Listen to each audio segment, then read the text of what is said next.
Hello, everybody. This is Omar Dykes in Austin, Texas, and you're listening to Brown Shoes Blues. Everybody holler these crazy words that didn't even make no sense. Brown shoes, big brown shoes across the floor. Brown shoes, big brown shoes. Come on, let's do it some more. Welcome to the podcast. The blues master featured in this episode is the great McKinley Morganfield, better known as Muddy Waters, who is one of the most important of the modern blues men. He is considered the architect of the classic Chicago blues and the blues band lineup. He's the one who invented it. He's the man. He was just like Bill Monroe defined instrumentation of bluegrass bands, including the banjo, mandolin, fiddle, guitar, and bass. Muddy Waters created the electric Chicago band sound with musicians that consisted of one or two guitars, an amplified harmonica, piano, bass, and drums. Prior to Muddy's electric style, there were many solo and duet artists, or a band maybe with a guitar, acoustic harmonica, maybe a piano, a kazoo, or a couple of horn players thrown in for good measure. Before Chess Records became the main record company recording the classic Chicago band lineup, the Chicago sound had been more like the guitar, horns, and kazoo bands recorded by Lester Melrose. He was the head of the Bluebird Records label. That was the imprint of the RCA record company. Artists on this label included Tampa Red, Big Bill Brunsey, Big Maceo Merriweather, and others. The sound of the Bluebird Records was much lighter and jazzier than what became the modern urban Chicago sound. The Bluebird sound evolved from vaudeville and black theater, where many of the stars were female singers. The heavy Delta blues influence from Mississippi and Arkansas had not been favored by the record labels yet.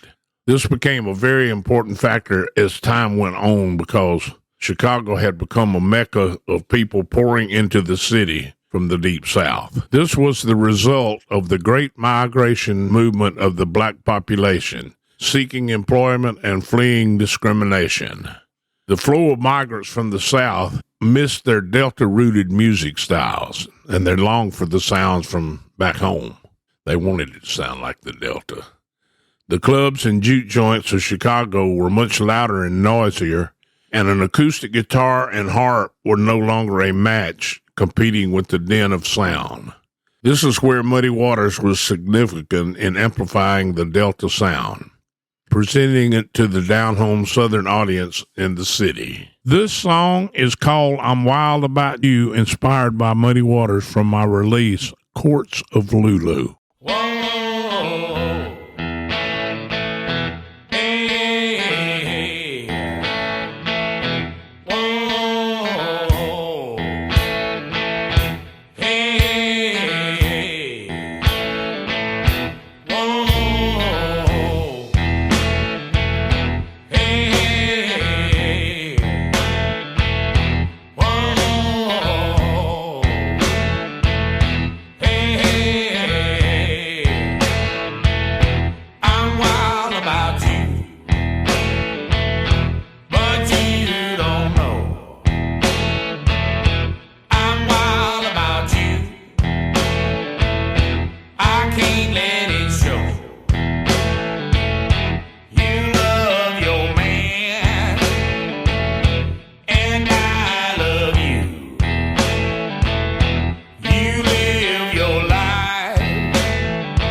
Muddy was born the son of Ollie Morganfield and Bertha Jones in Rolling Fork, Mississippi on April 4, 1915. In Mississippi, it was customary for African-American families to name their sons after a United States president. Muddy Waters, his name's McKinley Morganfield, was named after President McKinley. His grandmother gave him the nickname Muddy Waters because he liked to get out in back of the house and play in the mud puddles. His mother died when he was 3 years old, and he was sent to live with his grandmother, Della Jones, in Clarksdale. He was raised on the Stovall Plantation. Waters got a harmonica for Christmas when he was 7 years old, and by the time he was 17, he was playing guitar too.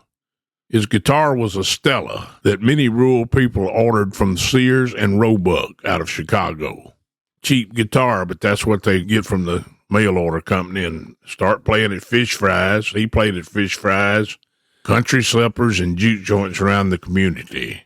Most of the juke joints were on the Stovall Plantation. In 1941, Allen Lomax, on behalf of the Library of Congress, was in the Mississippi Delta to locate and record blues musicians.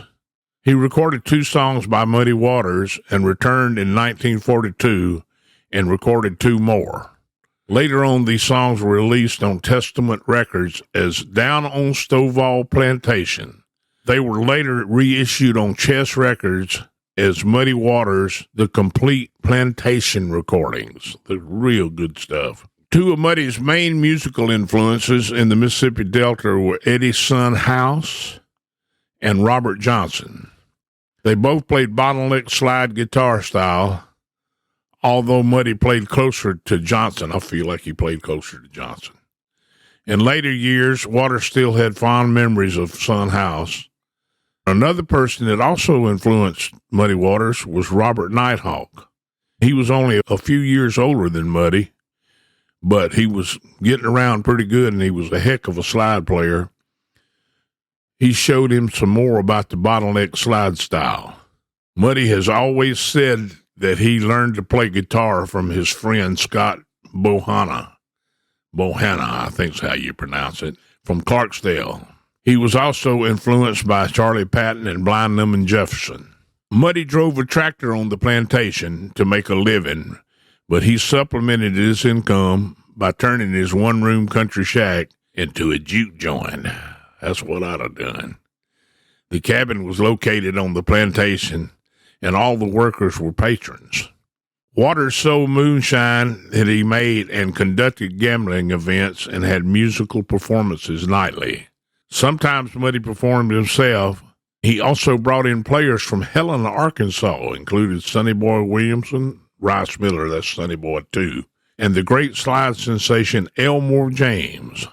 Miller returned this gesture by putting Muddy on his King Biscuit radio show. Just as Muddy was becoming a music star in the Delta, he had an altercation with the plantation foreman and left Clarksdale suddenly, catching the Illinois Central Railroad train to Chicago. Arriving in the Windy City, he found a job driving a delivery truck on his first day there. He had good luck. He was soon playing nightly with his new friend, Sunnyland Slim, in the neighborhood clubs of Chicago. He quickly became a success in the Southside clubs, but he knew he needed to get a record deal. In 1946, he did a record session for Columbia Records that was never released. Columbia completely missed the essence of what Muddy was about, and it made the recording sound tame by using musicians akin to the Bluebird sound on RCA. Not only was the recording lighter, but it completely bypassed Muddy's Delta roots and ignored his growing audience steeped in the Delta traditions. Muddy was aware he needed to make records in his newly updated Delta style. Sunnyland Slim took Muddy to a record session in 1947 for the Aristocrat label that was soon to turn into Chess Records. Sunnyland recorded the songs Johnson Machine Gun and Fly Right Little Girl, and he was accompanied by Muddy on the guitar.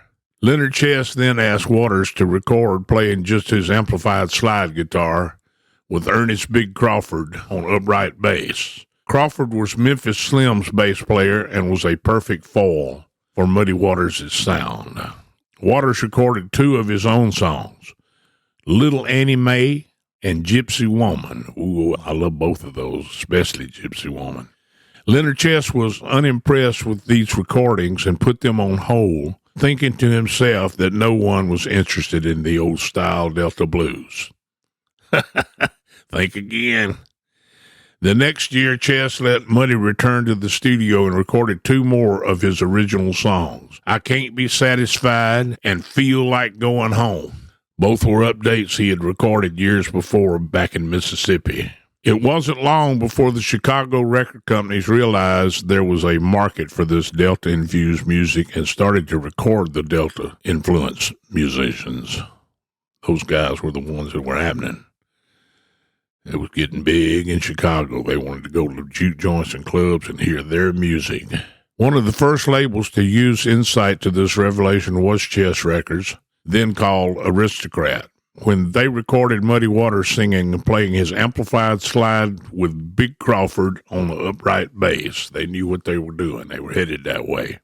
Leonard Chess released a 78 record in 1948 on Aristocrat Records, with I Can't Be Satisfied on the A side and I Feel Like Going Home on the B side. The formula was a success, and Leonard Chess stuck with this pairing until 1950. His motif was, if it ain't broke, don't fix it. He stuck with it. In 1950, Leonard and Phil Chess bought out the partners in Aristocrat Records, and they changed the name of the label then to Chess Records. Little Marshall, Leonard's son, was coming along. He was still pretty young, but he was with the record company a long time and learned a lot. The first record they recorded under the new label name was Rolling Stone, with Walking Blues as the flip side. Walking Blues is one that Son House did. Rolling Stone was Muddy's. It was a general consensus that Muddy captured a lot of the feeling of Robert Johnson on his version of Walking Blues. Robert Johnson did Walking Blues, and Son House, it was a Delta staple. Lots of bands played it. Muddy kind of leaned into Robert Johnson's sound on his version of it. At the end of 1950, Leonard allowed Muddy to bring in Little Walter on harmonica, Elgin Evans on the drums, well, actually, on the first one, he played washboard, and Big Crawford on upright bass. Together, they cut Louisiana Blues and Evans Shuffle. For the next cut, they recorded Long Distance Call, and it was a top 10 hit. The instrumentation was Muddy on amplified slide guitar, Little Walter on harmonica, and Big Crawford on upright bass. Muddy has commented that this is a favorite of his. It is a great cut and one of my favorites, too.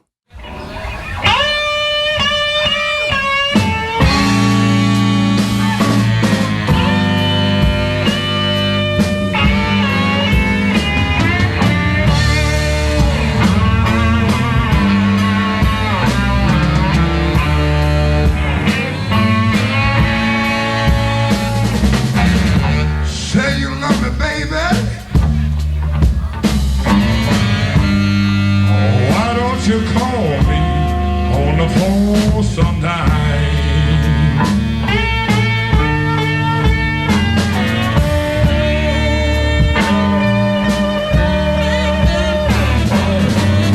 Say you love me, baby.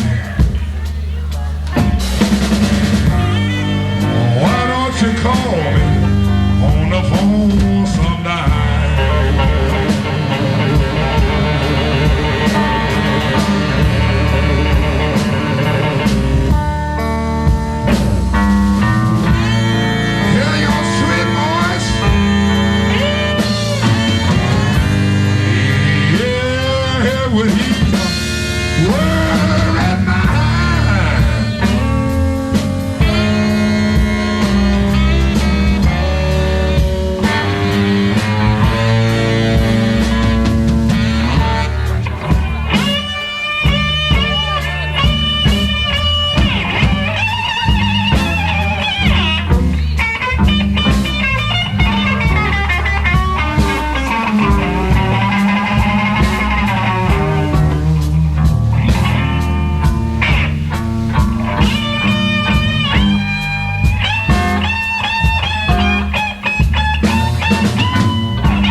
say, will you accept the charges, please? That was Long Distance Call by the Howlers with me on vocals and slide guitar. On that same date, Muddy did another one of his original songs called Honeybee. This song had Big Crawford on bass and Little Walter switched to guitar for this one. 6 months later, they were back in the studio to cut She Moves Me, with Muddy playing guitar, Little Walter on the harmonica, and Leonard Chess playing the bass drum. He apparently didn't like what the drummer was doing and decided to play it himself. At that same session, they cut another Muddy original, Still a Fool, with Little Walter once again switching to guitar. At the end of 1951, they were back to cut Stuff You Gotta Watch with Muddy on guitar, Little Walter on harmonica, Jimmy Rogers on the guitar, and Elgin Evans on drums. Wow, that's an entire band. It was starting to happen. Leonard was starting to loosen his hand on the instrumentation a little bit. In September of 1952, they recorded Standing Around Crying with Muddy on guitar, Otis Spann on piano, Little Walter on harmonica, Jimmy Rogers on guitar, Elgin Evans on drums. That is a full Chicago band. It's happening. From this point on, recording became a band format. The next 3 songs they recorded were Muddy originals called Flood, Baby Please Don't Go, that's a Big Joe Williams song, and Blow Wind Blow. The next song was a Willie Dixon original, Hoochie Coochie Man, with Muddy's full band, with Willie Dixon added on bass. This is a very important event because it was the beginning of a long relationship between Muddy Waters and Willie Dixon. Willie Dixon was Leonard Chess's right-hand man, and he was a staff songwriter, a bass player, and a producer for the label. Very important. His position at the label allowed Dixon to form strong relationships with Muddy, Howlin' Wolf, Little Walter, Sonny Boy Williamson, that's Rice Miller number 2, and Bo Diddley. Now that's a list of my favorites right there. Woo! Hoochie Coochie Man became Muddy's bestseller and started a string of hits for him that included I Just Want to Make Love to You, I'm Ready, Young Fashioned Ways, Don't Go No Further, Close to You, You Shook Me, and You Need Love, that turned into Led Zeppelin's Whole Lot of Love, causing them to be sued for copyright infringements. And Willie Dixon won. Willie Dixon wrote all those songs we just talked about. Led Zeppelin was feeling good because they liked it too, just like I do. In the same time period, Muddy rewrote I'm a Man that was a hit written by Mel London and Bo Diddley. Muddy fashioned this song into his Mannish Boy, also a big hit, playing it for the rest of his career. It was always in his set list. It was a showstopper too. Another Willie Dixon song that Muddy recorded was I Love the Life I Live, I Live the Life I Love. This is one of my very favorites. Let me say it again, another one of my very favorites. We're talking about Muddy Waters, so there's many. And it features the great James Cotton on the harmonica. Check it out, it's fantastic. In 1952, Little Walter left the Muddy Waters Band and joined forces with the Aces, a premier Chicago blues band consisting of Louis Myers on guitar, Dave Myers on bass, and Fred Below on the drums. That's a good band. All of them were legendary musicians. They had just let harp player Junior Wells go, and Little Walter joined the band. The Aces could play very jazzy, and Walter needed a band after recording his current hit, Juke. The song had been cut with Walter at the end of a Muddy recording session as a top 10 rhythm and blues hit. Juke was placed on Chess's new rhythm and blues imprint, Checker. Little Walter, having left Muddy's live touring band, caused Waters to hire Junior Wells to play harp. Junior's a great harp player. Love Junior Wells. Junior was with Muddy's band only a short while before he was drafted into the military. With Wells gone, Muddy hired Big Walter Horton to assume the harmonica duties. Horton was well respected for his talent and an outstanding player. After being in the band a while, Big Walter started playing gigs under his own name and sending a substitute, Henry Strong, to cover Muddy's engagements. Big Walter then left the band, and Muddy hired Strong to replace him. Strong played in a style like Little Walter's, and he fit the band perfect. After being with the group for only a short time, Henry was stabbed by his girlfriend and bled to death. Needless to say, Muddy was devastated by this horrific incident. Immediately after Henry Strong's death, harmonica George Smith stepped in to help his friend Muddy Waters with his performing dates. This was a temporary fix, and Waters hired James Cotton to be the band harmonica player in 1955. Cotton became the band leader and stayed with the group until 1965. James Cotton was implanted in the live band, but Little Walter stayed on to record off and on until sometime, I think, in 1959. It is important to note that Cotton was featured on Muddy's 1960 album, Live at Newport on Chess Records, that included I Got My Mojo Working. It's a very important song. Everybody went crazy at the Newport Festival when they heard it. After leaving the band in 1965, he returned to play harmonica on the 1977 release Hard Again. That's a great one. The Muddy Waters Band continued playing live and in the studio, resulting in a huge catalog of recordings over the next years.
That was an original song called I Think I'll Start Walking from the Howlers album, Rhythm and Western, inspired by Muddy Waters with me on vocals and slide guitar. I will attempt to highlight some of my very favorites that came down the pike in these prolific years. Remember, these are personal picks, and all of Muddy's recordings are worth consideration. In 1958, he recorded She's 19 Years Old. The same year, he released Walking Through the Park, one of his all-time classics. He cut Southbound Train in 1959, written by Big Bill Brunsey. Big Bill was very important to Muddy. Muddy even did a record of nothing but Big Bill Brunsey on it. He was definitely one of his musical heroes. These three songs are some of my favorites, but there's more. In 1962, Muddy recorded You Need Love with Earl Hooker on the guitar. I'm a tremendous fan of Earl Hooker's playing, so it's at the very top of my list. My all-time favorite pick of Muddy's original song is My Home is in the Delta, that he cut in 1963. it definitely was a plus that Buddy Guy was featured on guitar on this track. Muddy's next recording was another Willie Dixon title, The Same Thing, that became a huge hit. The lyrics include the line, "The same thing that made the preacher lay his Bible down."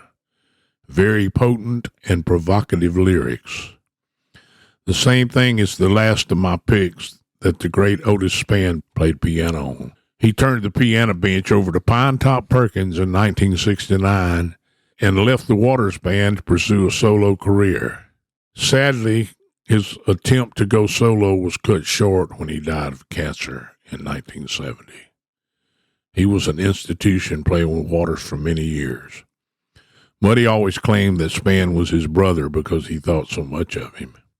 In 1972, Waters recorded one more of my very favorites, Can't Get No Grindin', What's the Matter with the Mill. It was an original by Muddy that was based on an old Memphis Minnie song about the grinding mill. Muddy's version featured Pinetop Perkins on harpsichord, and it worked. So far in this episode, I have talked about and reflected on the singles of Muddy Waters. He was with the Chess Brothers for a long time, and he also had a successful run of albums in his career. Several of his LPs are worth mentioning. The Best of Muddy Waters from 1957, At Newport, a live show from 1960, and Muddy sings Big Bill Brunsey that features great harmonica from James Cotton. These are some of his best stuff, best albums, great albums. Also, Folk Singer with Buddy Guy on guitar, Willie Dixon on bass, and it included My Home is in the Delta. Two other LPs I would like to mention are The Real Folk Blues and More Real Folk Blues. Don't be fooled by the titles because they were using the folk motif to draw in the coffeehouse crowd and casual blues fans. These records contain some of the best electric band performances available. I hold these recordings special and continue to enjoy them to this day. Omar's picks for Muddy Waters are Muddy Waters, his best from 1947 to 1955 on MCA Records, formerly Chess Records. Muddy Waters, his best from 1956 to 1964, also released by MCA Records, and King of the Electric Blues on Sony Records. I have sung this song off and on throughout my career. Can't Get No Grindin', What's the Matter with the Mill, by the Howlers from the album Rhythm and Western.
When I was a teenager in the mid-'60s, I used to walk downtown in Macomb, Mississippi, my little hometown, and I'd go to Hux's Appliance on Main Street. They sold stoves and hot water heaters, but they had a little wooden rack full of 45s for sale for 69 cents each. And I went there to buy 45 RPM records.